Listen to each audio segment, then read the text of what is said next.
Hey, I just got back from lunch. Did you finish that report yet? Well, not exactly. Still working on it. I'm not finished just yet. I got a little sidetracked, but I will get them to you first thing this afternoon. It is first thing this afternoon. Well, yeah, I understand that, but I mean, I am working on it. What do you mean that the report isn't finished yet? I'm still in the process of working on it. I've just been a little distracted. Distracted? Our meeting starts in an hour. I can have it. No. What were you doing? Were you listening to another hunting podcast again? I swear, I give the staff in this office the freedom to do whatever they want to do as long as they meet a deadline. That is the first bullet underneath your job description. Pays attention to detail and deadlines. And deadlines. With emphasis.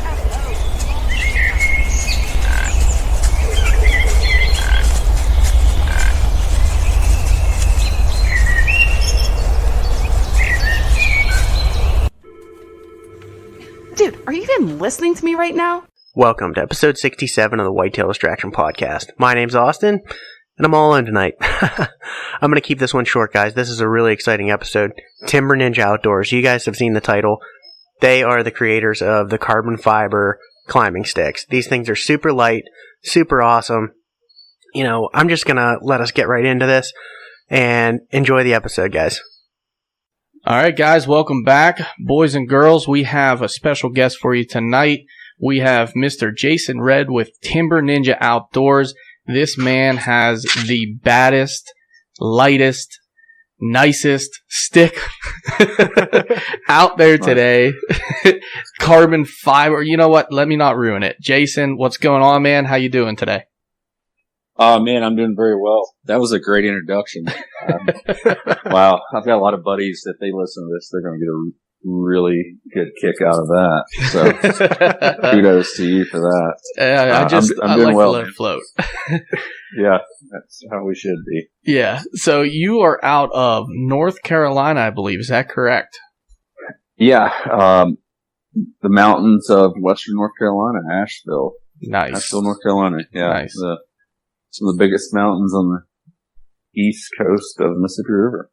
Cool. Nothing wrong with that. No, definitely nothing wrong with that. We have a lot of that same kind of terrain north of us that we love to hunt. We love to explore. So we're definitely going to go into that later on. But before that, why don't we get a little introduction in from you, kind of who you are, where you reign from, what you do, and all that good stuff, if you don't mind. Yeah, absolutely.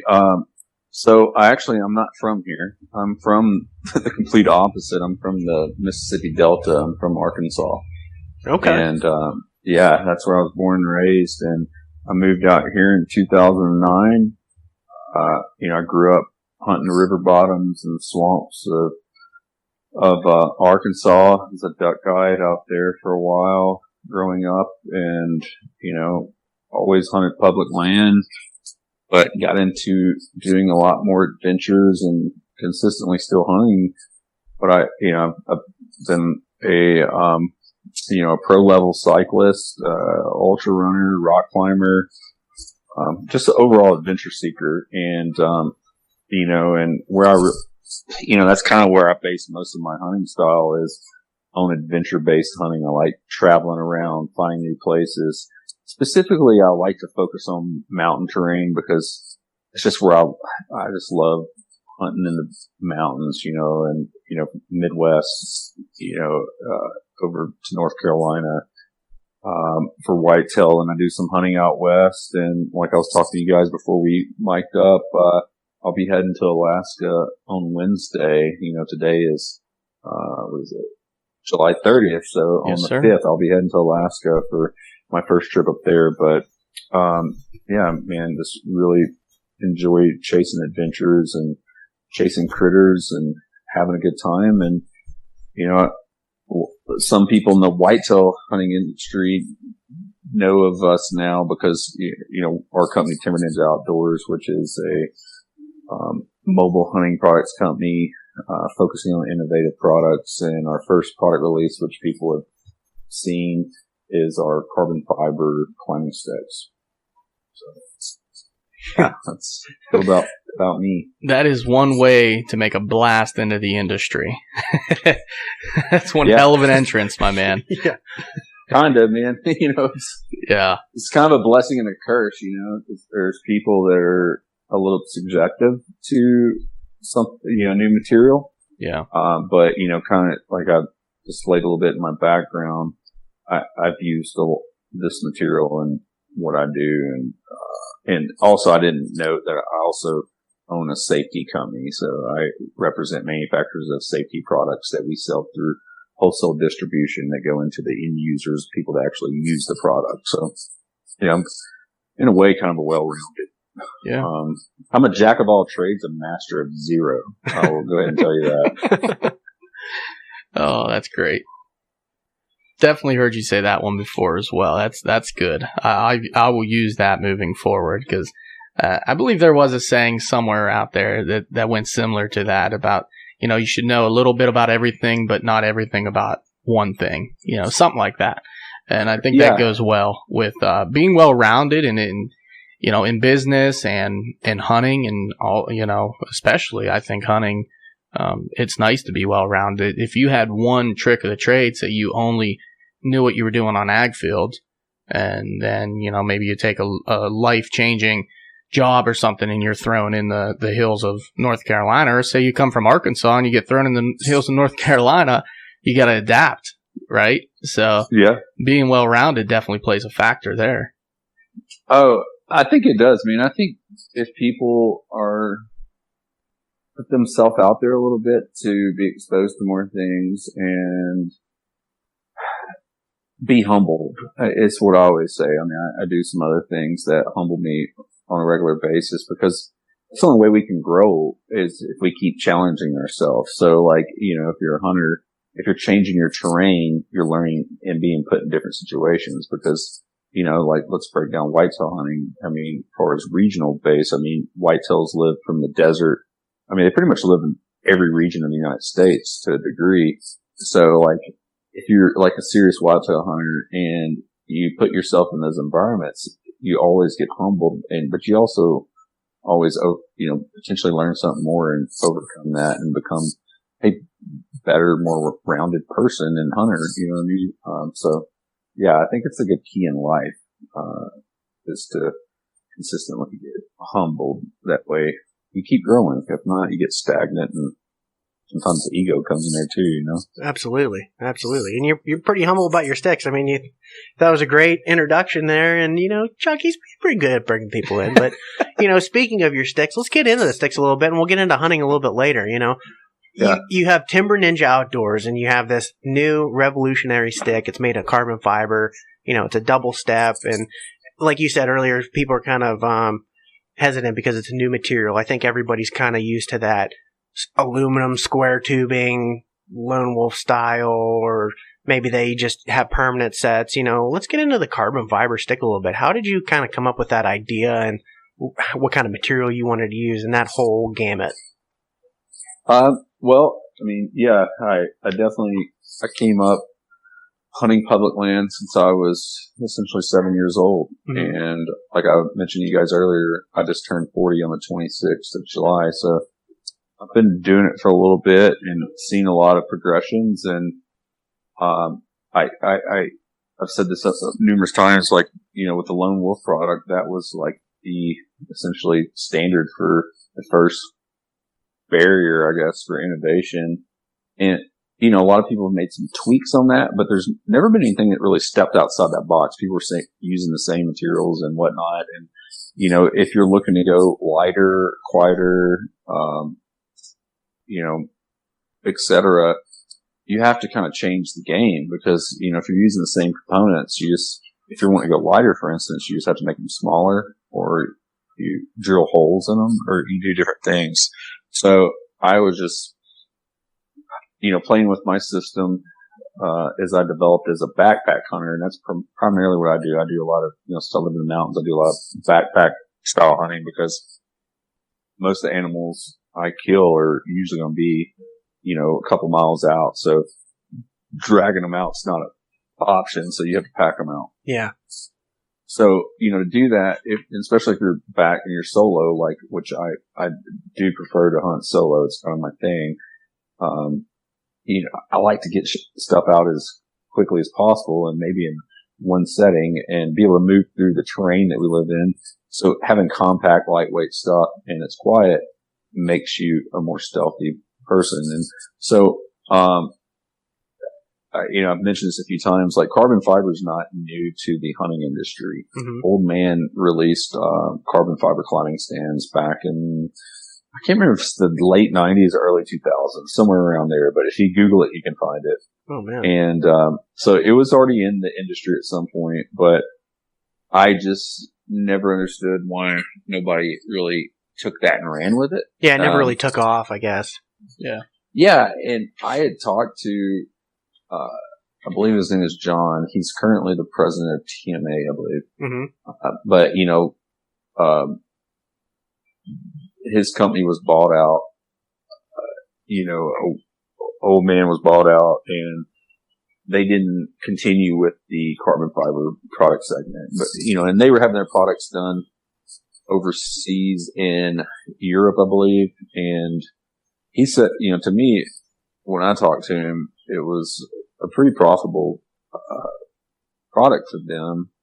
But, the technology with carbon fiber back then isn't where it is now. Right. It's not as widely used. So, so nobody really took off with that. And, a lot of it comes at, there's a cost of entry to start playing and understanding and developing products that are made out of carbon fiber. Cause, I talked about this last night on the Vitals live thing I did is you can buy a 20-inch stick of aluminum tubing for, let's say retail price $8. Right. That's not the case with carbon fiber. So No, if sure. you screw it up, it gets in your pocket pretty quick. And it's not as easy as aluminum, like just drilling holes and slapping steps on and calling it good. There is some innovation and engineering that has to go into it for it to be, a very durable and safe product. And I learned that the hard way. I started just like we just talked about, started from scratch doing it at the house. But I had some guidance from some of my customers through my day job that deal with carbon fiber to help out and, ultimately continue to work with them. And, we developed into what we have now, which is in my opinion, it's a pretty superior product from a safety and durability perspective because, if anybody's followed us, you see we're pretty transparent with our testing and everything that we've done third party. And, right. They're legit. And I'm not saying it to be, conceited, but it's just, the numbers are there. Our product was supposed to, in my opinion, like weight load is great, right? 300 pounds. We do a two times safety factor, 600 pounds. It surpassed, the 600 pound mark. But the thing that really, comes in, from my perspective is durability. And that's what that in the ASTM standard, the repetitive load testing, where they, apply 300 pounds of pressure to your steps for a 2-step stick under the standard. It's 1,000 repetitions. Ours made it to 4,005 and they just quit because they were tired. And they've been there for 5 hours doing it. And so that just proves to me as a manufacturer and also from a product liability perspective, this is a very durable product, and I haven't talked about this and we're going to put some material together about this, but we used our single stick through all the testing and you don't have to do that. You can submit a stick for each testing standard. But what we did, and I went down there for this, I left during the repetitive motion test because I couldn't be down there when I needed to get back home, but we did the, 2-time safety factor and then we did repetitive motion tests and then they turned around and then tested that same step to failure, after that. And it still, was stood up to, it was 665 pounds after all of that. So, wow. In my eyes, and I'm not trying to just, be cocky about it, but it just proves how durable materials and products that we put together are. And that's our ethos. We want to have the most innovative and, safe products in the industry. And, I think we're doing a good job, but we're going to consistently improve on that. We're not stopping where we're at right now for sure. No, absolutely. And, hearing that kind of testing to me, that makes me feel 100% more confident. And then right off the get-go, I mean, it is a new product, and you can be wary. And typically, me when a product comes out, I like to wait a year or two and see what kind of reviews and things come out. But something like that really kind of blows my mind a little bit as far as testing goes, and especially since you use the same stick for all of the tests. That's incredible, man. And take it there too. I mean, nobody else is out there telling you about the tests that are getting done. Right. Nobody else is making you feel confident about it.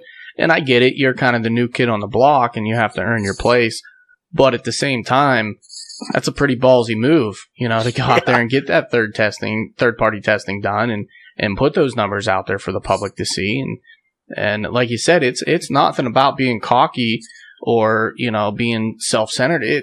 It's the reality. They're facts. I mean, these are statistics that you're putting out that your product performs, and it's going to perform time after time. And third-party testing, I mean, that tells you a lot, to be honest. I think when I look at a lot of people's products, that's what I want to look at more than just some of the reviews. Because some of the reviews you get, they're just, you get some good, what my theory is, throw away the top 10% and bottom 10% of the reviews and look at the guys that actually put some time and detail into them. But, Yeah, and you don't know how much gets skewed these days, man. I mean, right.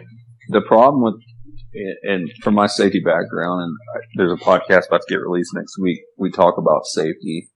And this, I mean, it may come off negative and offend some people that are manufacturers, but if you aren't sharing the information that you have, are you really doing it? Because there's no standard, there's nothing that can, the three of us today could start manufacturing a product, and we could, let's say our combined weight was 400 pounds. We could all step on one stick or one step and say it didn't fail and call it good and put 300 pound weight rating on it, right? Right. But there's nothing to back that up. And like, we did that in the beginning, but like, there's a reason OSHA exists. If anybody's familiar that works in industry, OSHA's there to provide guidelines for manufacturers and employers to make sure everybody's holding their standard for their safety for their employees. There's a reason the IRS, I don't like the IRS, I'm a business owner, to a degree, but there's a reason that there has to be a secondary party to audit your books of how you're spending your money and, paying your taxes, right? Certainly. And right now in the hunting industry, it's a voluntary, process. And even from my safety background for fall protection, it was semi-voluntary for a long time, up until the last 5 years, where it's mandatory that you have to have third-party testing on your products to be selling products. I mean, at the end of the day, there's nothing keeping you from doing that because it's all on your own liability. And, and there's insurance involved, you don't have to have insurance to start selling products that keep people safe at heights, but it's a good thing to have, it's a good thing for the user, because a guy's starting a company, let's say he has $60,000 in the bank and starts a company. If he doesn't have insurance and you fall and get hurt, where's the money gonna come from? If their total wealth is let's even say $100,000, and you break your back or whatever in a fall, which is a common thing that can happen, where's that money going to come from to take care of you? And that's where insurance is very important. And I don't really feel that's talked about enough. And it is expensive. I mean, as a startup company, it's like, if you guys remember when you were 16 getting your driver's license, what insurance cost until the time you were 25, Yeah. It's an experience thing. And that's the same thing with insurance as a new startup company, is we pay a lot of money in insurance, as a startup company until we prove ourselves that, regardless of our tests, we have to prove ourselves that our products aren't failing, people are getting injured, to get our rate down. Absolutely. So it is interesting. And I'm not trying to be negative there against anybody else, but this is stuff that I think more consumers should take into consideration before they buy products, based on what we were talking about earlier with just somebody's review. Who is that company and what are they doing? and how are they structured. I think that is very important. That's a great point to make. And I totally agree with you. I think sometimes when I look at a product, I may even just immediately trust them based on the name of the product. I mean, some companies have been out there, they've been in the business for so long, you just kind of acquire a false sense of trust without actually doing the background work or the legwork to earn that trust for that company. You're just like, they've been doing this forever. That's a safe product. But nobody's out there proving that it's safe. You know, they throw a weight limit on it, but I mean, hell, 300 pounds, you know, even at some places, that seems like everybody just throws 300 pounds on there. Everybody's at that 300 pound You know what I mark. mean? Yeah. Yeah, It's the gold because standard. that's what everybody recognizes. Yep. But, you know, you do see people. So let me back up here and like kind of cover some bases though. Mm-hmm. If you were an established company and you were selling into big box stores and you were a member of TMA, you have to have the third party testing because the big box store is not going to take you on. Right. And because they need that liability too, right? Because, Sure. crap rolls downhill and everybody, when something ugly happens, everybody gets, when lawyers get involved, they want to sue everybody because they want their money because that's how they get paid, right? But that, if you're selling direct to consumer these days, that's not necessarily the case. And our model was, we don't have any intentions of selling to big box stores. So we're not a member of TMA, but from my background and experience, I looked at like who has some standards in this industry, and we wanted to work and comply with that. So we worked with facilities, third party facilities that do most of the testing for TMA. And, you know, I'm not going to say we won't ever be in TMA. There are some things I don't necessarily agree with that, from my perspective, what they do, like if you sell tree stands, you have to include a safety harness. But I see some safety harnesses out there from being a fall protection specialist that I wouldn't put somebody in, and especially if they hadn't been properly trained. Because if you put a safety harness on with 6 foot, you know, you take a tether, and you take a fall, 6 foot fall, and you're essentially putting 1,800 pounds of force on your body if you're an average sized male. And if that person's not properly fitted for that safety harness, it's going to deliver a lot of shock to the body. So like, I don't necessarily agree with all that. So we, you know, and I'm not saying it's bad. I think it's great to include the safety harness from a liability perspective for the manufacturer, you know, but, you know, there's some areas there that I'm not ready to be a member of TMA, but I would, you know, someday I'd hope to, and hopefully maybe at some point be a voice to help out. But I do feel that, you know, they use ASTM for their standards, and we use ASTM and, you know, safety and PPE for what I do for a day job. And so if I can utilize that same lab to test our products on the standards, that's the best there is right now, right? So why not test our products? Yeah, it's a no-brainer for you to do that. I mean, why not switch over to that?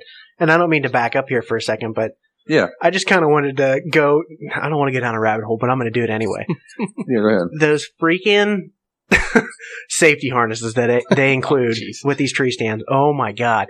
Have you ever taken one of those out of the package? Complete it's so garbage. Confusing in general, just to even have someone put it on correctly, let alone have it fit them like you said. You know, it's tough, man. Like, I train people in manufacturing facilities, you know, all the time on this. Like, it doesn't say anywhere in the instructions that you should grab the back of the harness where it meets the corner of your back and shake it to get everything situated like it is. Like, if you grab that harness from that back point and you shake it, the leg loops and everything get out there. But if you don't know that, it's like trying to figure out a puzzle, right? Yeah, it's bad. It's bad. It comes in a ball, and then it's all tangled. It's horrible. Yeah. And then if you don't get it, you know, the proper way of getting it tight, you know, you need to get it tied up around your legs with the leg loops to where you pretty much can get a thumb in there. If not, if it's just hanging on and you're saying I'm good, in the event of a fall, you could go head down and come out of that thing. Or if you take a shock load, everything goes up into your crotch and, you know, you're singing a different tune at church on Sunday. You know, like that's the reality of what I explain to people there when I do, new fall protection training for, contractors and stuff like that. Is like, this is, if you're not doing it right and taking the time in the morning to properly get your stuff put on right, this is what it's going to do. But, and outside of that is, I guess to your point, Austin, is you're also just getting a bunch of webbing. Yeah. Webbing coming tight, my fall protection harnesses that we sell in, general industry. I mean, they're padded. They have all this stuff that makes it a lot more comfortable to wear every day. And also it helps you in the event of a fall where you're taking that force, Yeah, it's not cutting off circulation as much as just regular webbing, like you said. Makes sense. Yeah. Yeah. So, I mean, and I know there's some people that I've talked to that do complain about that. It's like, well, I just got to throw this in there. But then where are you also getting that stuff, man? So, I mean, there's a lot of factors, but at least they're doing something better than where I came from. Like as a kid, like when I was growing up hunting in the 80s and early 90s, nobody even wore a harness of any Yes. sort. Like Yeah. That was my next comment. Like, at least it's a step up from not wearing a harness. Yeah. Exactly. Yeah.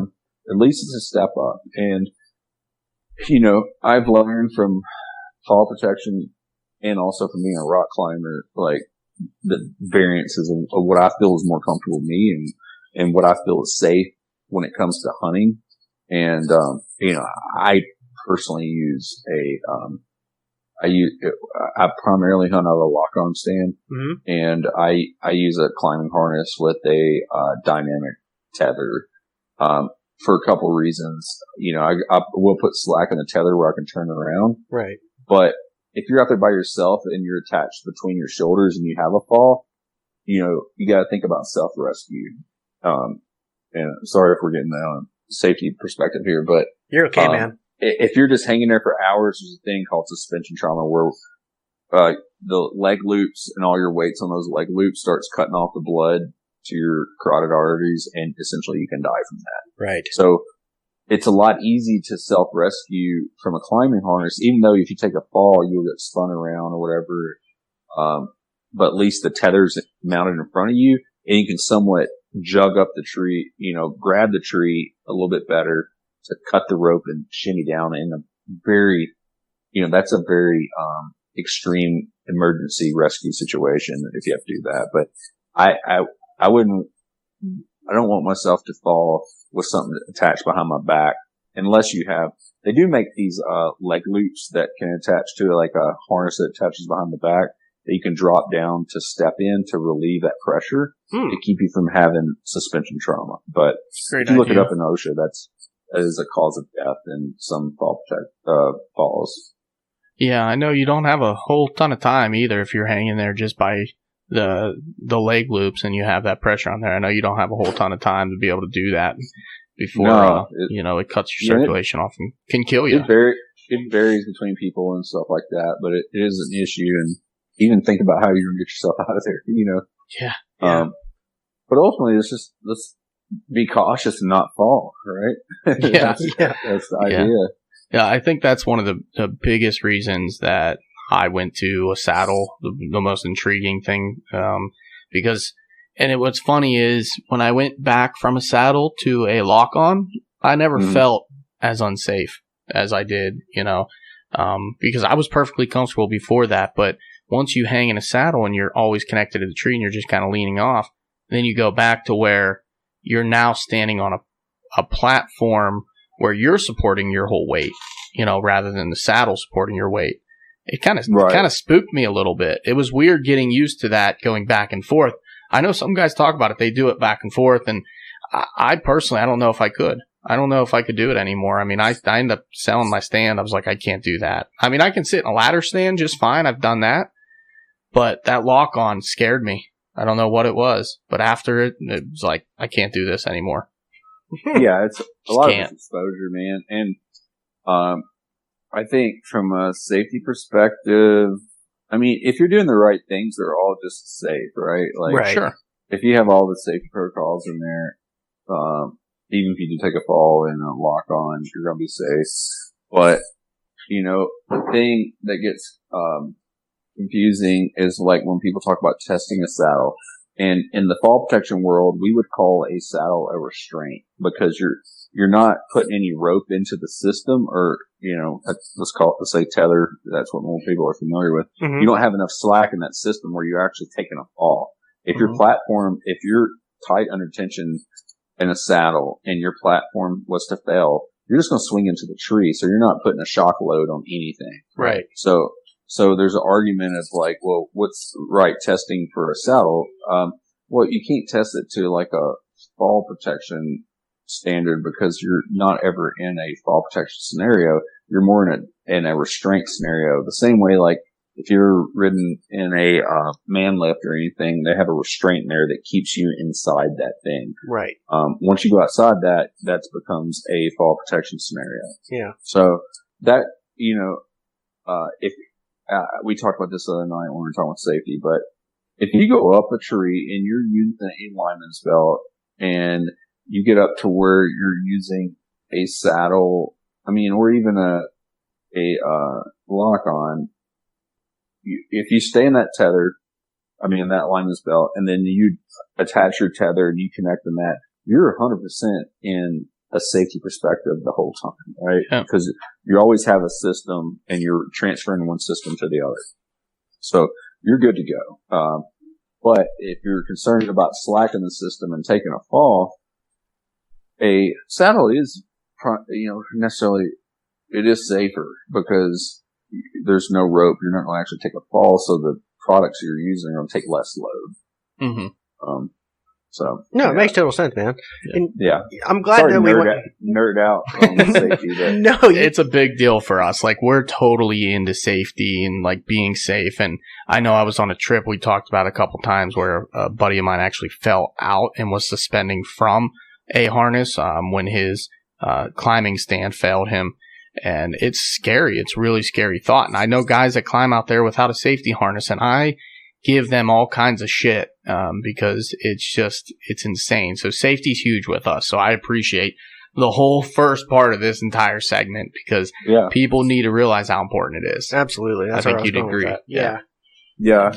Well, and it comes down, to that, the nightmare of a lock-on stand failures that trap doors on you. Yep. And if that product's not been tested to the right standards, that can be a reality because we've all seen, if anybody follows any type of hunting group forums, you see pictures of cracked or failed systems in lock-on. So, like, that's where the repetitive type motion tests come into play because it can show what can happen over long term, And don't get me wrong, like, you can have all this stuff done, but shit can still happen. Like, you can have a QC problem that the manufacturer just didn't catch. Things just happen, but that's why it's so important for people to have a redundancy in their safety. Don't rely upon whatever gear you're using as when I'm saying gear, like a saddle. A saddle's tough because that is your safety piece, right? Right. But if you're in a lock-on stand, or a platform, don't think that's your first level of safety. It is your first level, but have a redundancy to it. So, like, have some type of tether, saddle, fall protection harness, or whatever there to back you up. Absolutely. And that's clutch, in my opinion. 2 is 1, 1 is none, man. Yeah. Exactly. It's Navy SEAL way. Yeah. I think also having a good plan. I know a lot of times when I hunted out of my hang on, I always had a plan in mind. If something were to fail or something to happen, I'm looking at where my tether's set up at the top of the tree, where it's attached, how I'm attaching it. So if I do take a fall, is it going to bring me towards my sticks? Am I going to be able to reach my platform? Just kind of having a plan when you're setting up and hunting is also, I think, pretty important. Oh, dude, you gotta have a plan and a system. And even if you get rushed, you gotta make sure that system is key. And, as a rock climber, we take this stuff so serious because obviously the consequences can be higher. Yeah. But really, they're not. Like, at 20 foot is when things can get really serious. Yeah. It doesn't matter if you go 20 to 3,000 feet. And what free soloist climbers talk about is danger zone happens after 20 because at 3,000, if they fall off a wall, they're going to evaporate when they hit the ground, right? Yep. Whereas if you fall above 20, you potentially get hurt and just, let's say, this is morbid, but you just bleed out or something. Yeah, or suffer. You have to suffer. So most people want to die at much higher. But it's also, and what we teach in fall protection and climbing is inspecting your gear on a constant basis. And I know I'm not the best. Like, it's not like I go out and check everything on my sticks and everything, but we have to run through these protocols as the users to make sure our stuff is safe.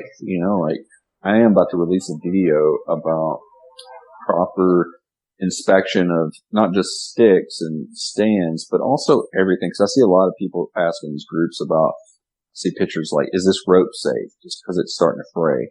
Well, you have to understand what type of rope you're using and, like, and webbing and things like that. What is safe, buckles and all that.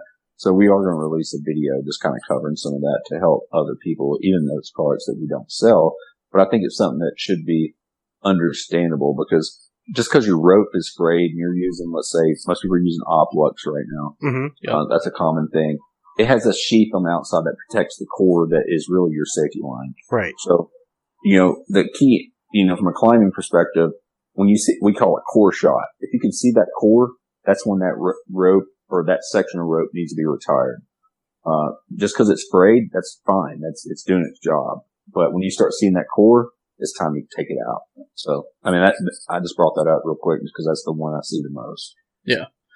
Well, let's get into your products as well. So Sure. we talked about the carbon stick, but we didn't really give any details on them. So why don't you go ahead and let us know what you offer as far as like size of sticks, and kind of what they look like, if you don't mind. So we have essentially 3 different stick options currently. We have our flagship product is our 20-inch 2-step carbon fiber stick. It weighs in at 1.2 pounds. We have a 24-inch 2-step that weighs in at 1.4 pounds. Then we also have a micro 1-step for the guys that are into single sticking, that do like The rope climbing, like the rope SRT. climb stuff. And it's not a big seller for us. And, at some point we'll probably only reason we've had that is because the same length of tube that we use, 10-inch, is what's going to be in our camera arm. So it's easy for material for us. And we also offer, a retractable, wire rope aider Mm-hmm. in our products. That's an option. So essentially for a 20-inch stick, you get another 14 inches of climbing height, but with only a few extra ounces of weight. So essentially you get 34 inches of climbing height with a 20-inch stick. Yeah, That's I'm so crazy. down for that, man. Yeah, it's cool. I mean, it does work. It works out, and that's been a big seller for us is that specific model. Yeah. I think what's amazing about carbon fiber and what you're doing is what you just said. The way that you can go from a product that's short to long and not give up additional weight. I mean, like 0.2 pounds to go from the shorter option to the longer option. Yeah. That's insane. That's absolutely insanity. Yeah, it's interesting. Like, with our 24-inch stick with the aider, you get almost, right at 40 inches. Yeah, 40 inches. So, at 1.6 pounds. So we talked about this last night on that Vitals thing is like, we do have a premium price product because it is carbon fiber, but when you start equating out the math for dollars per inch of climbing, like it really isn't that bad. And I'm not just saying that to try to sell it, but it is what it is, and it really isn't. And we have a variance of,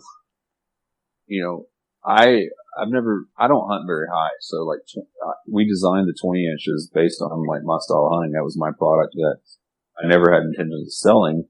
I just started making it for myself because I wanted a lighter, more compact system. And I like the 20 inch and, I can do everything I need to do with 4 sticks, but there are some instances that I get into, and especially if I start hunting lower terrain sometimes and older, mature, timber where you don't have some branch structure to really hide your profile, sometimes I have to move around and get up. So like adding that aider in there allowed us to do that, to be able to expand or contract our climbing distance, and also keep our products, from getting hung up on stuff. That's the thing that I'm a stickler about. Like I want stuff when it goes on my back not to get hung up in branches and vines and all that. So that's why we did the retractable aider.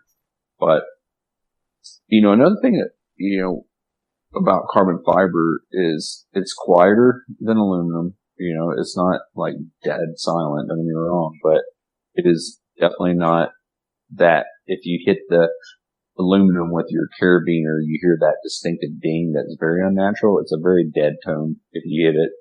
And also it doesn't hold any type of cold or heat. So like if you have really cold hands, in a mid to late season hunt, depending on your region, we've all witnessed this. You get there and you don't want to touch your sticks and your hands are swollen already and it's hard to handle stuff. And when you touch something colder, your hand, it's just worse. It's kind of like, you have an animal coming in and you have to reach over and grab an aluminum riser bow. I mean, I think we've probably all been there. We use, especially thinner type gloves. Yeah. Yeah, that's the worst feeling in the world, honestly, grabbing that. Or if you have to hold it for some extended period of time, it's terrible.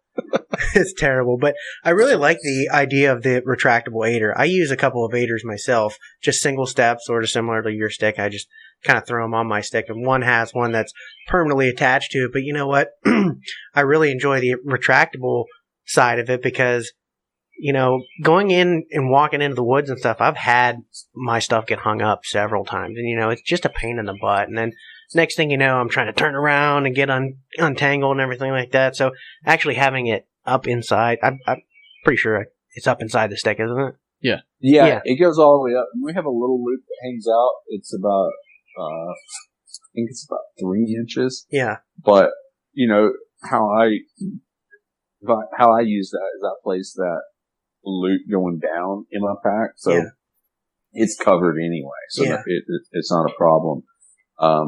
But, if you have all this stuff hanging out on the outside where some aiders you have to wrap around and stuff, like there is potential. Mm-hmm. It's not, I'm not saying it doesn't I'm not saying it always happens, but I just look at it as like there is a potential that can happen and we're trying to eliminate the best we can. Yeah. I mean, we could have designed it where there was only like an inch hanging out, but then you're losing space because essentially when you push it up, it has to go only as far as the Versa button before it's, so like, then it's like, well, I've only got a 6-inch additional step, and that may be, that could be something people are into, but, I had a guy send me he chose not to retract his and just, had this method that he did where, he did a good job of concealing it, but I just assumed to push it up, and I only use one aider in my set of sticks personally. Mm-hmm. That bottom stick? The bottom step, and that's what most people I've found. Most people are a one aider. Yeah, that's typically how I am. But it is surprising how many people do all their sticks. I had a guy, he placed an order for 5 with aiders and sent me a message saying he's ordering. Oh God, that's scary in the dark, man. Yeah, it's like, man, that dude's gonna be like, he's hunting some totem poles or something. Oh man.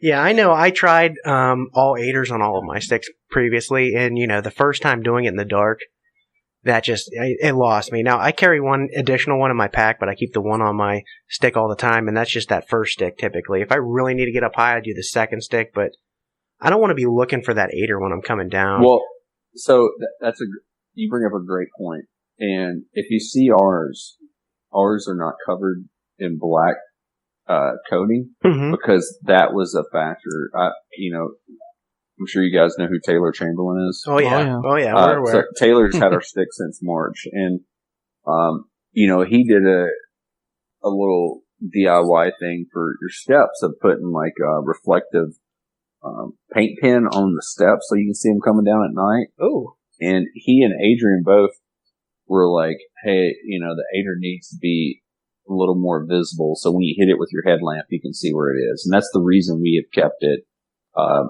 it's coated, but it's still silver. That way when you hit it with your headlamp at night, you can see it coming down a little better than you could a black one. Yeah, no, I definitely appreciate that aspect of it. And I would say Taylor Chamberlain probably gives you a better repetitive testing than any lab. yeah.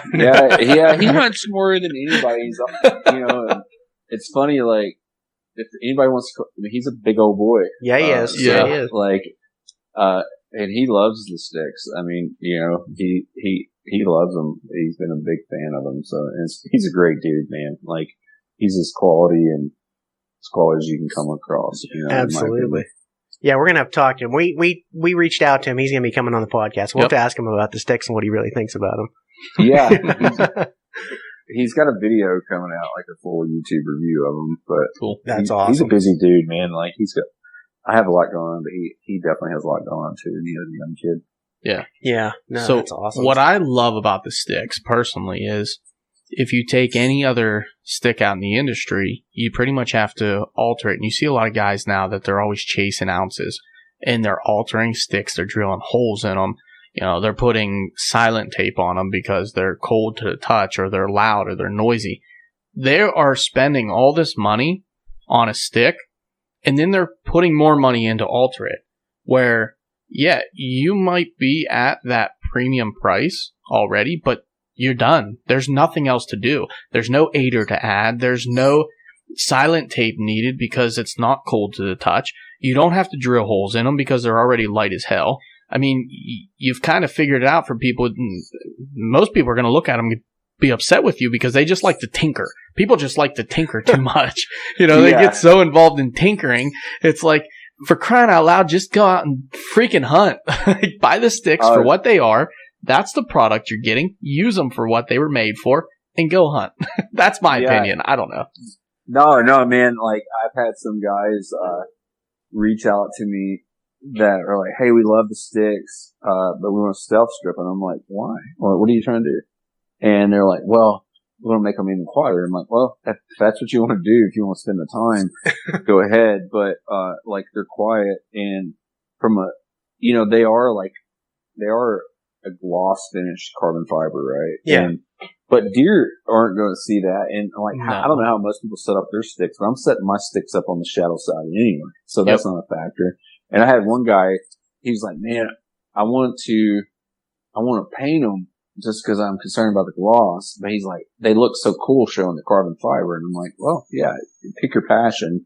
But I was like, if you just hide them on, if you do it properly and put your sticks on the shadow side of your setup, you don't have to worry about that. And I've had them on all sides of the setup, and the deer, I haven't been busted by a deer because of my sticks. I can tell you that. I don't see that being a thing. No, that's asinine. No. And like the quiet factor, like, you could potentially make them a little bit less quiet, but like to your point, we want to deliver a product where you didn't have to put it together when you got it. Mm-hmm. And it costs a little bit more to ship like that, but then you have to equate, what's your time limit?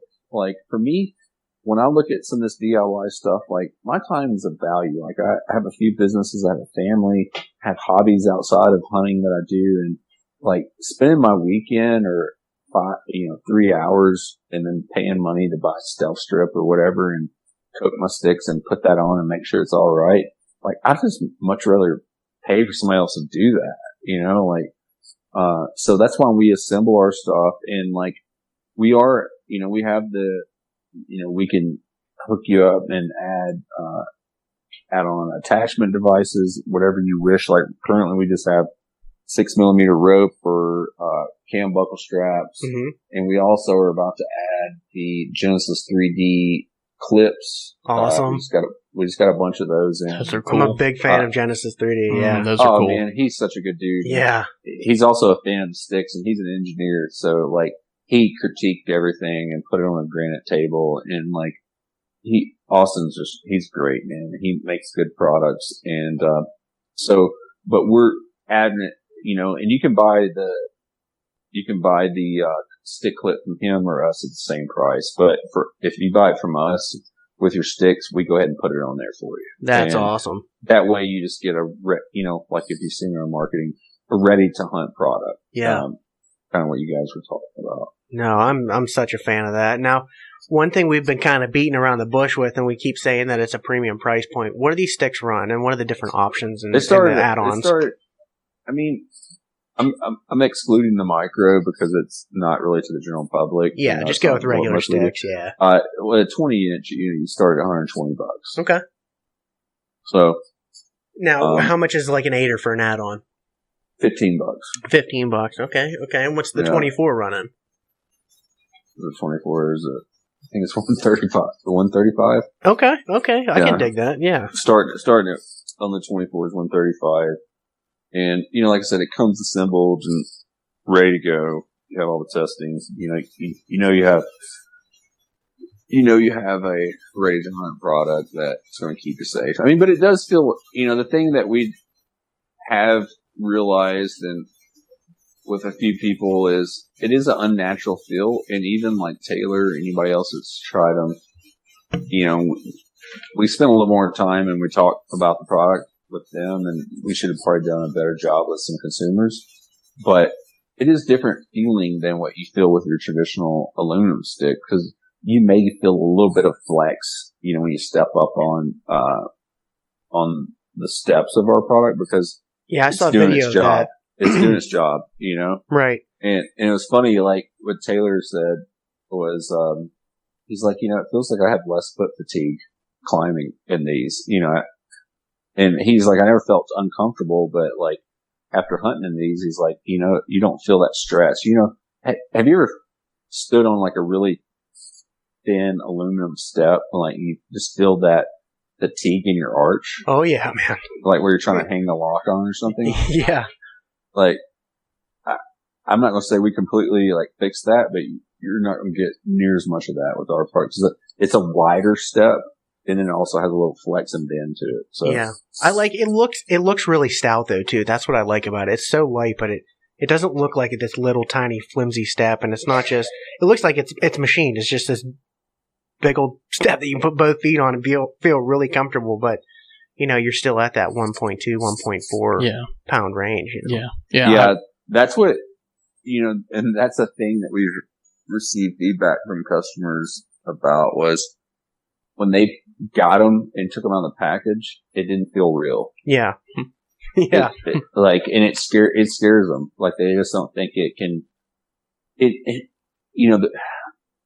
there's 17-inch aluminum sticks out there. They're only 5 ounces, 6 ounces more than ours, but the balance of our product is so much different. Like if you grab it, like it's just, the weight's just in the component, so it just feels balanced in your hand.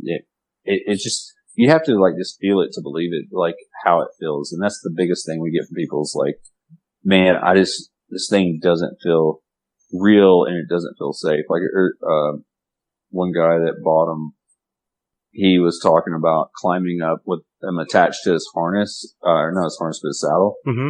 And he kept thinking they had fallen off. Yeah. But he kept looking over and they were there. So I don't know. I mean, I'm not trying to be biased, but it's shocking to me to hear some of the people that have used our products, and we have a lot of pretty quality people that have, known people in the industry that might disclose their name would be using them, and right. More of that will be released soon, but they're also have been pretty astonished about it, like how they operate. And they lock into the tree. Like if you've ever seen any video I do, I don't preset it and then take the rope off to show that it's there. Like I can lock that thing into the tree with just my hand and then put the rope around. Yeah, they bite real nice. And take my hand off of it. Yeah. I noticed that. I've watched quite a few videos on them. I've been pretty interested in them for a while, and seeing them bite on that tree and really just overall the whole stick itself, I've been incredibly impressed by it. Yeah. Yeah, I mean, well, and one other thing we do, we went with a little bit shorter standoff, and we do that for a couple of reasons. One is it helps you maintain the balance for the stick when it grips to where you don't have as much of an issue with kickoff from the bottom, but also I have never seen, to my knowledge, a picture of a step failing on a stick. If you see a failure on a stick, no matter the company, which a lot of them have them, is the standoff starts bending away from, it starts bending because of the bolt they use, or the standoff itself bends, right? Mm-hmm. You will never see that happen with our product. I'll guarantee that. Because we do run a little bit shorter, and we also use 5/16 grade 8 bolt that threads all the way through. So like, it's as solid as you can get. Like, that will never happen. Like, when our product did fail after all that test, I was saying it's 606 pounds. The only thing it failed was, and for them, a failure is like if you lose composition completely. Mm-hmm. Our step started bending more than where their parameters were. Okay. And it didn't like spin around or completely blow up. It just moved. That's where the failure happened. The standoff with our product it's as solid as you can get. I feel like that's pretty important to throw in there too. Like, really tell people, like, the stick didn't actually, it failed by the standards, but it didn't actually fail. It didn't break. It didn't fall apart. You wouldn't have fallen off the tree. Right. Yeah, it didn't fail like when people talk, people's concerned with carbon fiber. They think carbon fiber is like glass. It's going to shatter. It's not glass. Like, It's very strong. Even in the vent, like, you'd crack something, threw it down, run over your truck. It's not going to explode. It's just going to kind of slowly crumble if it does fail. I mean, I've seen that from racing bicycles from aluminum to carbon fiber. Yeah. I've crashed and broken both. And, I would say carbon fiber probably was the easier crash. Like, as far as the bike, like, not on me, but the bike, how it blew up under it was different. It splintered and like kind of just frailed and expanded. Whereas like when the aluminum, it completely cracks and snaps. Right. Yeah. Right. Definitely. Yeah. So I heard a couple words you mentioned earlier about a camera arm. So I did too. you got a couple other products too. You got a lock-on in the works as well, right? Yeah, we have 2 products we're pushing really hard to get launched and ready to sell for most people's hunting season. I guess that's the easiest way to put it, because everybody's whitetail season varies, right? So Correct. Our camera arm is almost, the production model is almost ready. We had played and tested with a very rough edition, and worked with some engineers to make it more sleek and robust. Mm-hmm. So, that doesn't require any type of testing outside, it's not like safety testing. It's just, it was already doing what it was supposed to do under our configuration, and we just made it better. Yeah. And so that should be ready pretty soon. It's a very compact, it's more targeted. It's targeted towards the mobile self-filmers than like a guy that has a cameraman with it. Like, right. I think our product's gonna be really safe. I mean, really solid. And it came from feedback from Jordan, who's part of Timber Ninja Outdoors. He's been filming for 20 years, and also Taylor put a lot of input in on what he liked as a self-filmer and as a mobile guy. So we're going to deliver a great product for that. I mean, I still think, like, if you're looking for the most robust, best system, but also comes with a little extra weight, like, you can't beat Fourth Arrow. Like, they have like everything a filmer wants, right? They have so many different options there. Mm-hmm. Ours is going to be more targeted towards, like our company ethos, the mobile hunter. Yeah. So the guy that self-films. And we have a lock-on full carbon stand that's almost done. Like, if you look at any marketing pictures of me standing in a lock-on, that's the kind of the version that may not make it to market. It's a hybrid. It's not full carbon. Mm-hmm. Okay.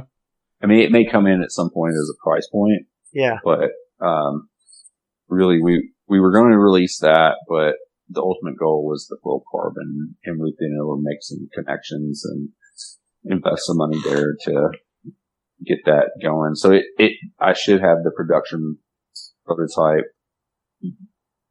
by the time I get back from Alaska, about the end of August. Wow. So, That's awesome. Now, like, I don't know if you can do any spoiler or anything on it, but what's that stand kind of gonna come in as a range? Like, what kind of weight and stuff we talking about? It's a general platform size. It's 18 by 24. Okay. 20-inch post with a common size seat. And right now it's hitting right on 5 pounds. Oh, man. Jeez. Unbelievable.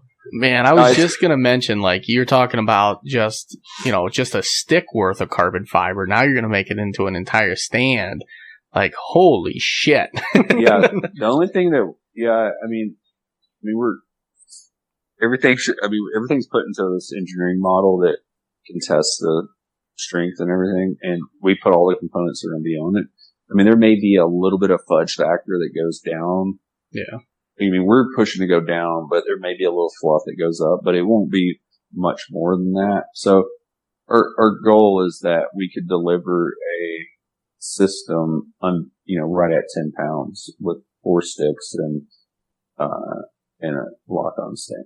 That's the dream right there, man. Yeah, that's impressive. Yeah. No, for a lock-on hunter like myself, and I mean, like, I'm not trying to like tease or anybody, like, we're a very transparent company. Yeah. So I don't really play into the build-up. I mean, we'll start doing some build-up with pictures, but I mean, this is what we're working on and we're trying to achieve. And we just, and we're not stopping here. That's our thing, is we're going to continue to innovate. Like, you can't base your company off just a few products. You got to keep pushing the envelope. I mean, in my mind, I'm already on generation 2 of what we can do with sticks, or another. Oh, that's awesome. That is absolutely incredible. So, not to change the subject entirely, but there's a couple things we like to do on here, and I kind of want to know how your last season was and kind of what you got going forward.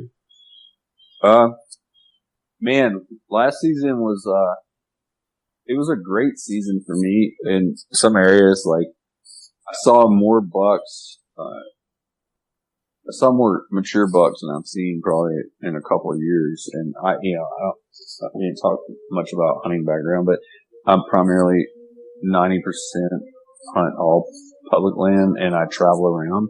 Nice. And most of the places I go to I go in blind. And, I'm also a traditional, I'm a single string shooter. So, as of the last 2 years, and last year I had 5 encounters with, bucks over, Pope and Young on public land, first time being in there, but I didn't get an arrow in any of them. So, I had to readjust my patterns for this year, but I did kill a big monster doe with my 40-pound longbow early season. So that was an achievement with that bow, because that was the first bow I started longbow hunting with. Hey, that's a win in my book, man. Heck yeah. All day. Oh, it's fun, man. And then my elk season was rough, man. We went in a time, we like going in early season and catching, like, right when they start bugling for locating, but also being able to identify they're going to stay in their home range a little better. Right. And last year it was just hot and we got a little skunked. We had a few encounters, but some were sneaky encounters, and my hunting partner, who I'm going to Alaska with, he did get a arrow into a really nice herd bull, on like 2 days before the last day. And unfortunately we weren't able to retrieve him. But this season, man, like, I look at, in my opinion, I don't look at anything like a kill as the complete success. I look at a kill as the icing on the cake. Like, if I'm able to find mature animals in the way I hunt in my style, I feel that's like the first level of achievement. Absolutely. Like, I mean, growing up, like, I know so many guys I talk to, seeing 100, Pope and Young class deer, they may see 2 in their life. And if you're able to see that many in a year, like, that's a great achievement to me. Like, and the whole experience of going and hunting like I do, that's the adventure part, and that satisfies me. But so the killing is like essentially the icing on the cake, per se. But this year I have some pretty decent goals. Like, I'm going to Alaska for the first time, leaving on the 5th, and I'm trying to get a caribou with my longbow, but I am carrying my rifle. I'm not that much of a purist. Like, Yeah. if I see a really good bull, at 300 yards, I'm not going to waste my time, I can't blame you there, man. I like that. But if I saw a lesser, immature bull at 20 with my longbow, I would be keen on taking it with my longbow.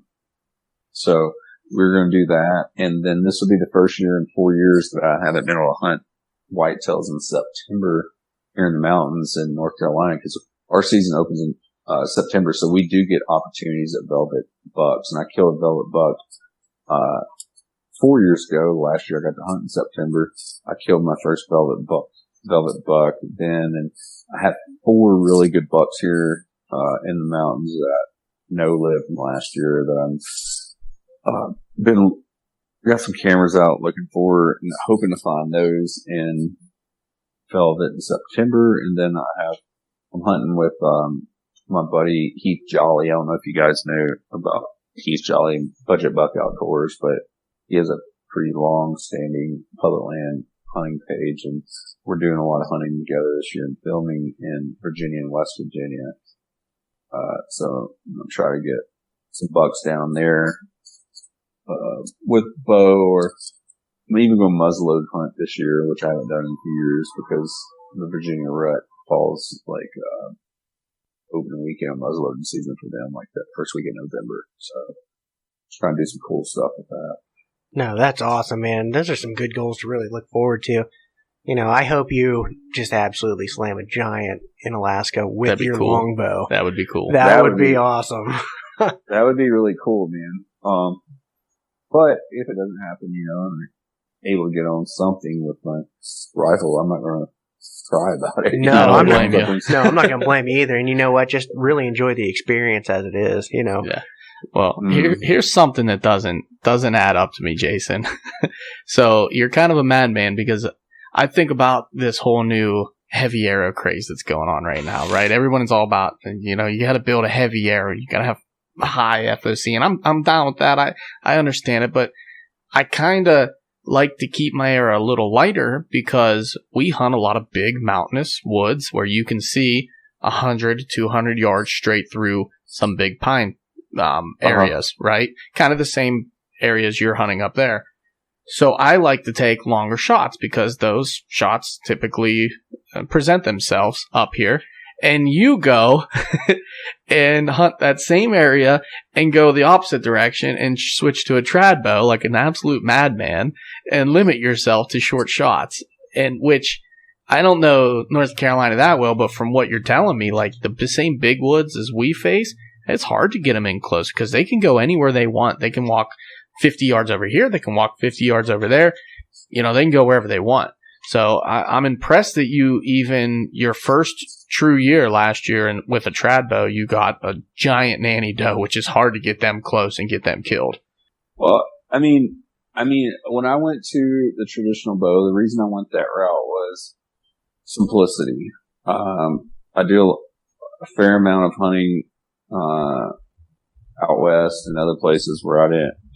Equipment failure could ruin my hunt, whereas equipment failure, like, what can happen with a stick bow? It's like your string more commonly can get popped, and you carry one, you can fix it in the field.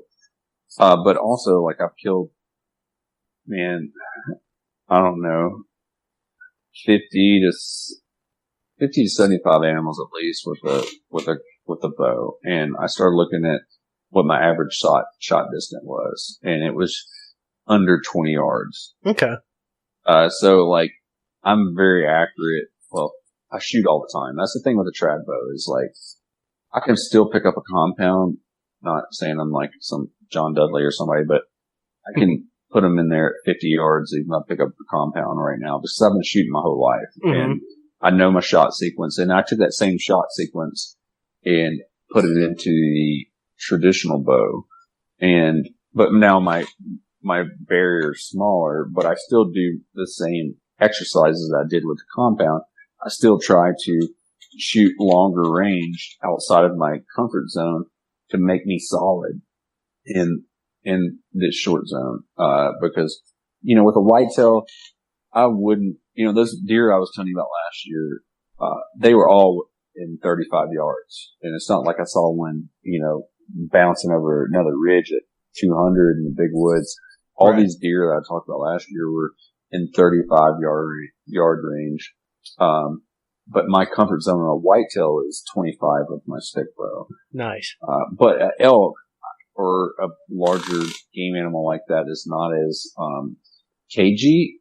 I'm comfortable shooting them at 45, and I practice 45 plus. I haven't been practicing as much that distance this year because, also I moved from being out in the national forest back into town, so I don't have the distance to go consistently, but I still go out there and shoot 45 to 50 yards with my stick bow.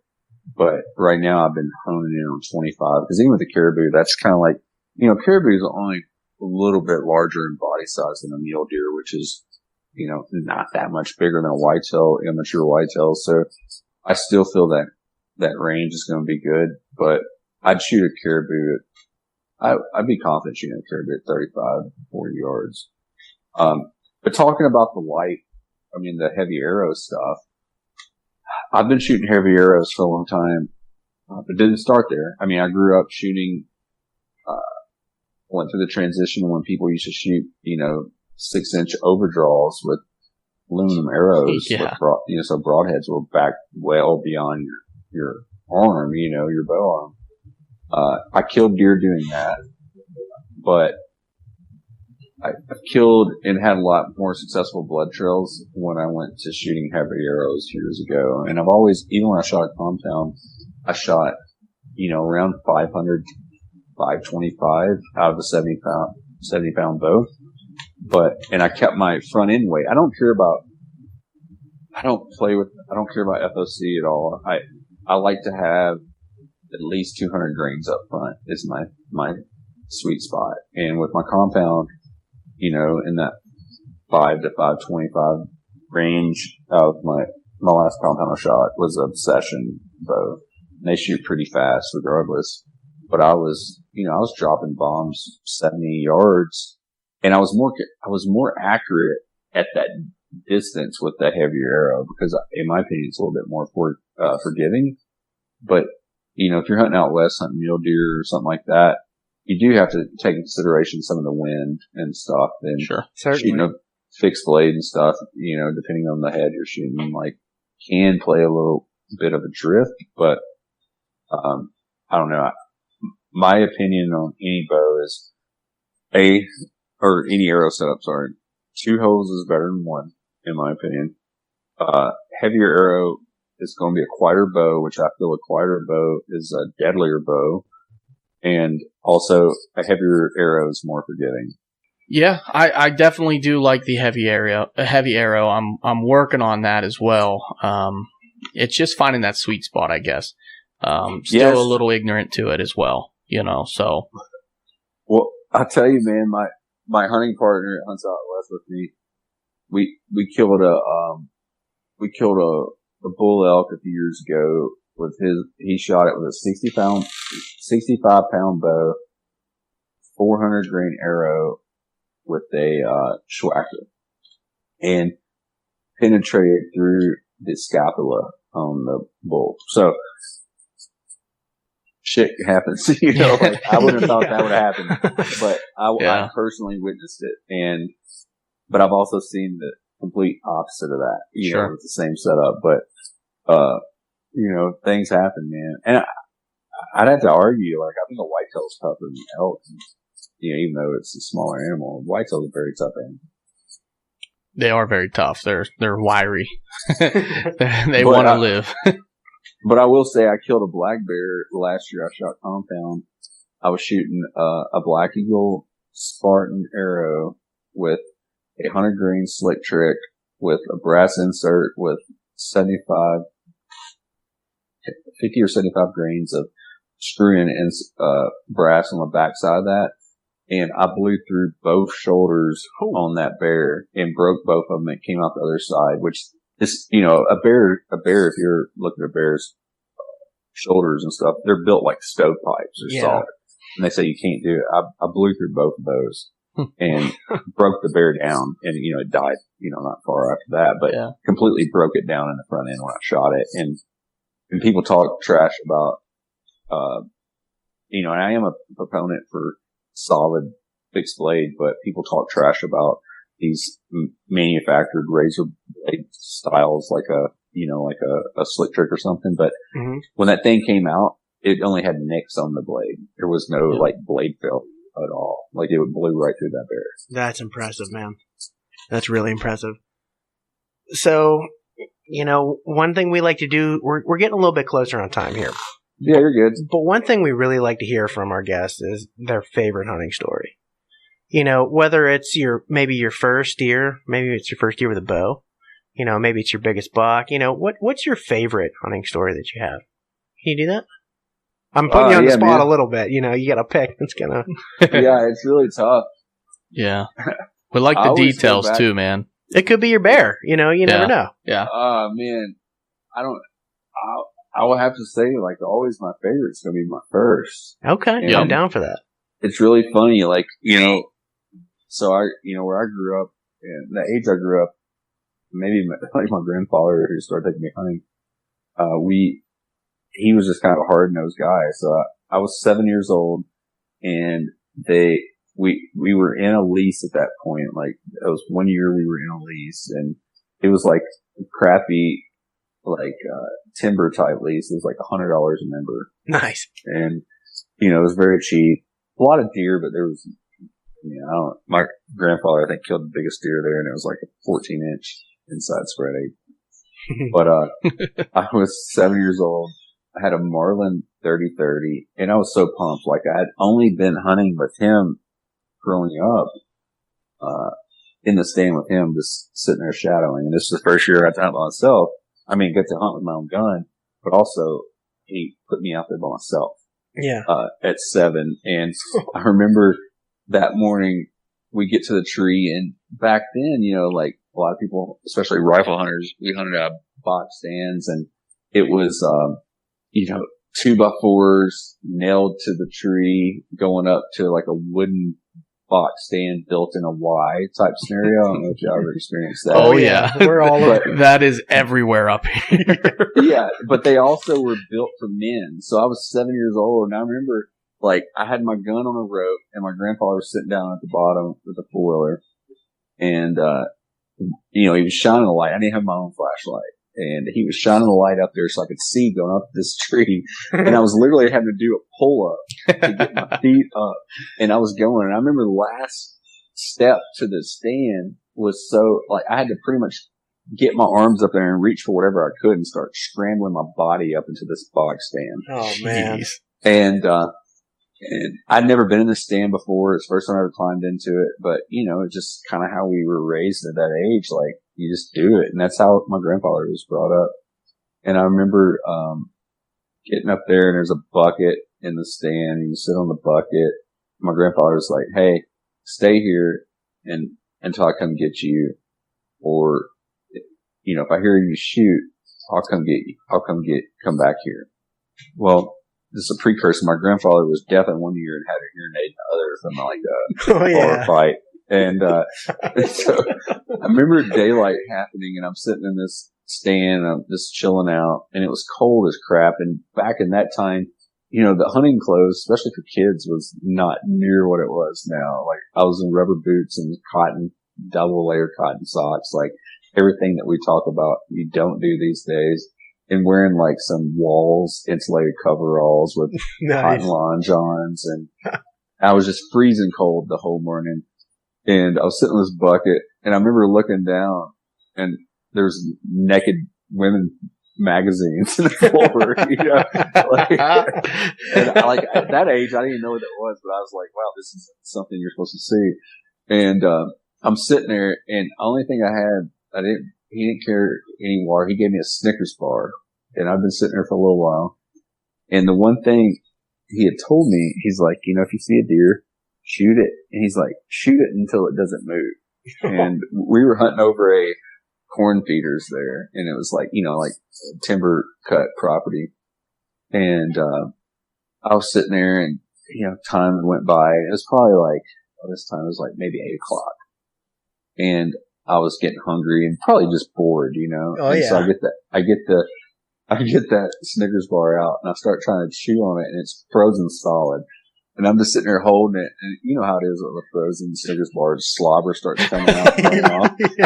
And all of a sudden, I remember, and I still use this to this point, and I always think it's a good luck charm, because I still carry Snickers bars, I was sitting there chilling out, and I heard something come, and I looked, and there's a doe coming through there. Ooh. And, my heart starts going. I still have this Snickers bar hanging out the corner of my mouth, and like slobber's running down. I remember this.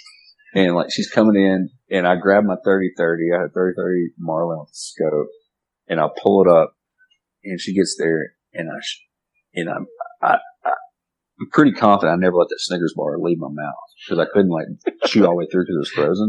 I just remember that slobber and chocolate running down my face, and I shoot, and she like jumps and falls, and I rack another round, and I shoot again, and she keeps moving. I end up like putting 5 bullets in this doe. Oh man! Just because every time she'd move, I'd pop it again, because that's just what he told me to do. Yeah, you don't know any better. You're 7. You do what you're told to do, and and it wasn't a big doe, and I probably had more lead in her than she weighed at the end of it. But I remember sitting there, and I was waiting, and I was so pumped up, like just adrenaline was going through the roof, and I was like, "Where's my granddad? He's not coming out here, the 4-wheeler." And then it dawned on me, I was like, well, he probably can't even hear. So I go to climb out of this like rickety stand, and like, luckily I didn't fall, because I was like essentially having to like regress on a pull up to get my feet to like toes that were already cold, trying to touch the top of the next step, Like, yeah, with super adrenaline, you're probably shaking out of your boots. Like cliffhanger, like Sylvester Stallone. And I get down, and I go down there, and like he looks, he's like, "What are you doing down here already?" I was like, I just shot like 5 times. You couldn't hear me, because he's only like 150, 200 yards down through there. Like, he couldn't see me. It may have been further than that. Oh man, he was super deaf. Oh dude, he was so deaf. Like, I have so many stories. Like, he loved duck hunting, but couldn't duck call, and he couldn't hear the ducks. He only could see them. And that's why I learned to start duck calling at like 8, is because my grandfather loved it, but I could hear and he couldn't, so I was the only one that could learn to call. That's beautiful. Yeah, man. So that's what, at the end of the day, that's what keeps me going. And that's what I say is, if I don't get pumped that way with animals anymore, I don't think I have a place out there. Does that make sense? I couldn't agree more, man. I couldn't agree more. And dude, like when I killed my first deer with the stick bow going from the compound, like the first animal I killed with it, was a doe, and I was shaking just like it was like a mature buck out in front of me that I've killed with the compound before, many times before. Like, that doe gave me that same feeling with that stick bow, and I was like, that's what really hooked me. It's like, if we miss that stuff, man, like, I don't think we have any reason to be in the woods if we get that stoked on something, because we're doing it for the wrong reason. Yep. That's been instilled in me from day one. When you stop getting that feeling, it's time to hang it up, and you're done hunting, because there's no point of hunting anymore. And I love that when you went to the trad bow and you got your first kill, it brought you back to that first high that you always chase. And hunting, you're always chasing that first high. But for me, I get all shook up over anything, even with a bow. I get shook up pretty bad. It's like what people, it's like what heroin users talk about, and it's hard to explain to people that haven't experienced it. But I've taken a lot of new hunters that are in the mid-30s that would have been borderline anti-hunter before, and when they get that sense and see the animal they know they're hunting, and they get that adrenaline rush, it just blows their mind. Yeah. And that's why when people spend so much money on this shit, right? That's why when people sell high, like, we're not robbing the market with our products. Like, we're not making out like bandits on it, but like, that's why people are willing to spend the money. And like, my son just got his first, he's been shooting a compound since he was probably 4 or 5. And one of our friend I've made through the hunting industry that's a trad bow hunter, sent my son his first left-handed trad bow. I just saw that. Yeah, Yeah. it was pretty cool. Yeah, that was awesome. That was pretty cool. Dude, my little boy, he has a blister on his bow hand today because he shot that thing so much. Yeah, you said he shot like over 100 times or something like that. He did yesterday, and insane. every day he's consistently, he's like, Dad, I want to get rid of my compound bow. This is the thing. And I'm like, I mean, man, it's in our DNA. You know, it's like in the, it's just anthropology. You know, it's hunter-gatherer. So it's instinctual. And that's why, like, I encourage anybody that wants to go to traditional bows for the right reason, that once you clicks with you, man, it's something different because, it's just funny watching my son. He's so stoked in the difference. It's like, it is very primal. And I hate to sound all hippie, but, if you try it out or any of this, you know, we're all predator prey type scenario. So like, you're able to trick an animal and kill it, you know, with your own means and eat it and do all that. Like, it's like eating the heart, you know, on a back, you know, for me, like I'm doing a backpack hunting trip and you kill something and you eat it right then, you eat the heart, whatever part, it feels that much different in your soul, you know? I'm with you, man. Yeah. I'm totally with you. And Chuck here, he's not a fan of taking the heart, so I take all his hearts. No, I've learned. You've learned now. I have learned that they are easy to clean and they eat good. They eat good, and if you, like, I'm not a huge fan of eating liver, but if you take that first night on a campfire and you slice some heart and liver, I don't know, man. Like, I almost want to do a war cry after eating that on the fire. Like, it just gets down in your bones. It's so good, man. But if I cook that same stuff in my house, like, it has to be on a campfire because I cooked it in my house. Like, I'm not that stoked on liver, man. Yeah. But if I do it out there over the open fire, it's just like, especially after you've been on a backpack hunt and you haven't eaten the way you normally do for a few days and you eat that stuff. You've been eating Mountain House and I know, it's like spiritual, dude. It's like some type of, you know, micro dosing of psychedelics or something. You're rubbing blood under your eyes and down your face. Just roll around in it. Oh man. Yeah. That's good. Yeah. I love that. Nah, you said it good too, like about new hunters, you know, when they finally realize that they're coming in contact with the animal they're hunting. It's funny because think about it, even in my world, I think of it in anything I'm hunting. So I could walk outside my house right now and see a dozen rabbits in my yard, and it's like I'll let my beagle out to go chase them, but I don't get all pumped up. But if I'm hunting rabbits and that beagle's making his turn and he's hounding, you know, he's howling and he's coming around, I'm getting fired up. You know, I'm getting that adrenaline rush over a little rabbit, but it's just like, that's my target animal, you know, at that time. So I get fired up over it. Oh, dude. Yeah. I mean, we used to do squirrel camp every year in the summer and I get stoked on squirrel camp and my son likes squirrel hunting, so I get really pumped. And I have bird dogs. I bird hunt and still duck hunt some. And I've got a younger bird dog now. He's 2.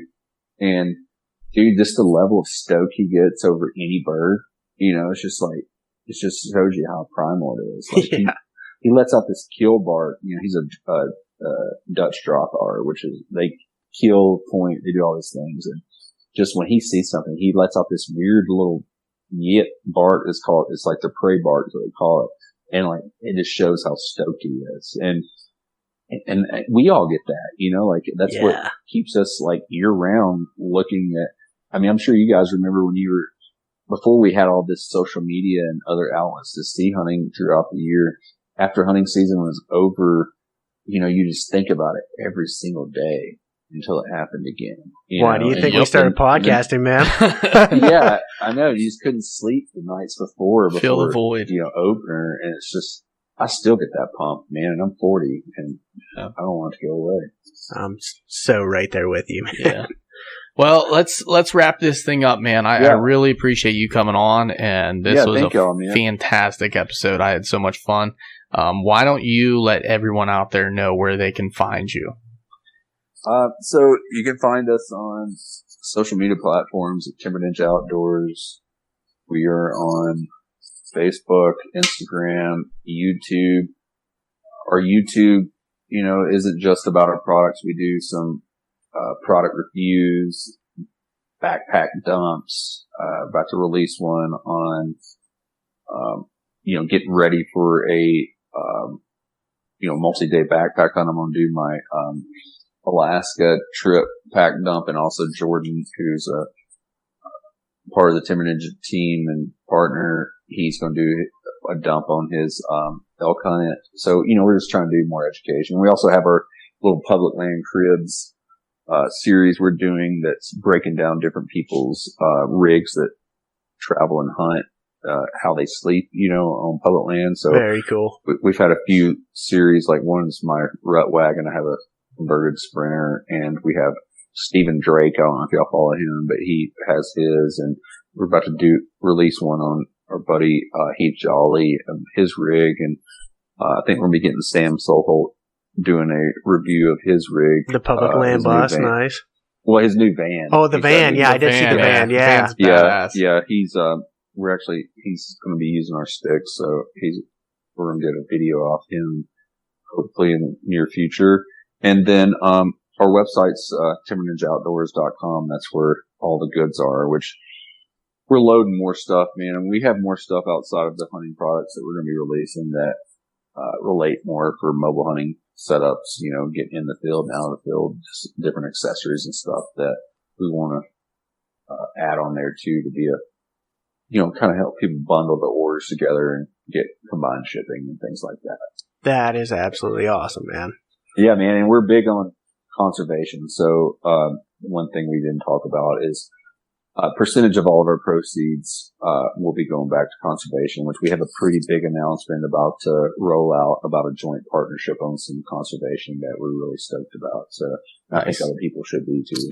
That's awesome, man. I wanted to get to that. We just kind of rushed through some topics today, so I apologize for that. But I definitely wanted to get to that because that's huge. That and your customer service. I know you guys pride yourself on those two things, which is customer huge. service is big for us, man. And it's always going to be. I mean, I have 16 years in sales and customer service, and even if we're running behind, we're very transparent. I'll tell you what's going on, and we communicate frequently because it's tough as a small business to stay on top of. You can't gauge demand. Like there's no system that perfects that algorithm.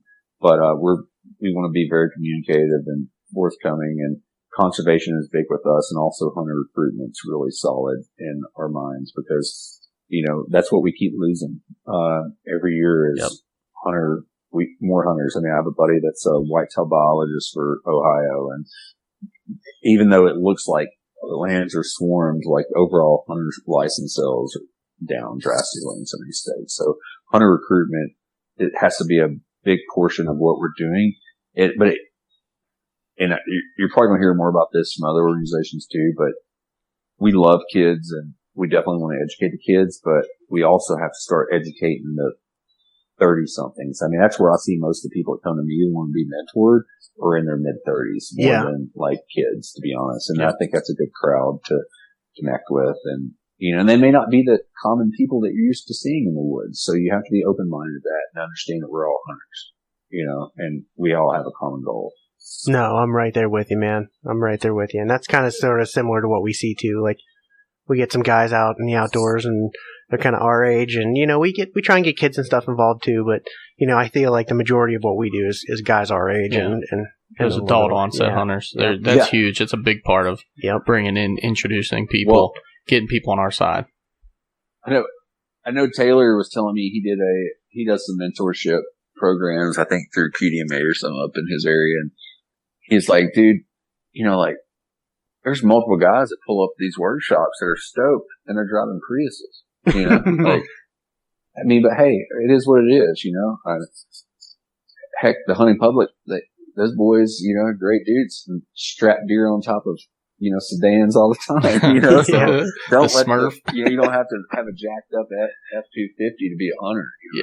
Like we all have the same motive, and we may have different reasons to go about it, but at the end of the day, we all have to work together to make this work. Heck yeah, man. I couldn't agree more, man. You said it well, Jason. We'll put it at that, man. Thank you so much for taking time out of your day and coming on and talking to two random dudes from Pennsylvania, man. Yeah, no, man. I appreciate you guys, man. I'm planning to try to get to Pennsylvania, want to do that sometime soon. Well, Bo we just have sent me some pictures of some of the bucks he got out there. And I'm gonna have to come up there. Don't listen to Bo. Bo's got small bucks on his side of the state. You come we'll take care of you, okay? You come to our side of the state. I know. I didn't come over that way. Every year I try to knock a state off in Pennsylvania. I haven't done yet. So, well, let's try to make it happen. You let us know. You guys are always welcome here. Hell yeah, man! I might reach out to you next turkey season. I might think about coming down there and meeting up with you. Turkey hunting's my thing, dude. We can spend hours talking about turkey. Hell yeah, let's do it. I think that'd be a good time. But we'll definitely yes, we'll connect and make something happen, no doubt. Yeah. All right, man. Well, thanks again. Really appreciate it. You do have an absolute phenomenal product, and we're glad to have you on. So thanks again, man. Thank y'all. We appreciate it. Absolutely. One thing I would say, guys, seasons are starting up. Seasons are coming. If you guys are looking for a really lightweight climbing stick, they have a couple different models. Go check them out. Head over to Timber Ninja Outdoors. Check out the climbing sticks. Go over on their social media. Facebook, Instagram, give them some love. Check out the website. If you guys are looking for a climbing stick, it's a great option. Not swaying you one way or another, but they're pretty light. If you like saddle hunting, lightweight is the way you want to go. These sticks are for you. Even if you just want to hang on set with some nice sticks, get on them, guys. They're freaking awesome. As always, it is greatly appreciated if you guys would head over to iTunes and give us a 5-star review. It would be so appreciated. It helps us so much find listeners like you. Always, you can find us on Facebook, Instagram, YouTube, sometimes Go Wild, Twitter, all at the Whitetail Distraction Podcast. Twitter, it's the WD Podcast. And, we love you guys. Thank you so much for listening to us week in and week out. It totally blows my mind that you guys listen to us just like constantly. And it's very humbling for us. And another huge shout out to Tommy Mulvena for reaching out to us on Instagram. You're the man. We appreciate you showing some support, man. All right, guys. Until next week, the distraction's real.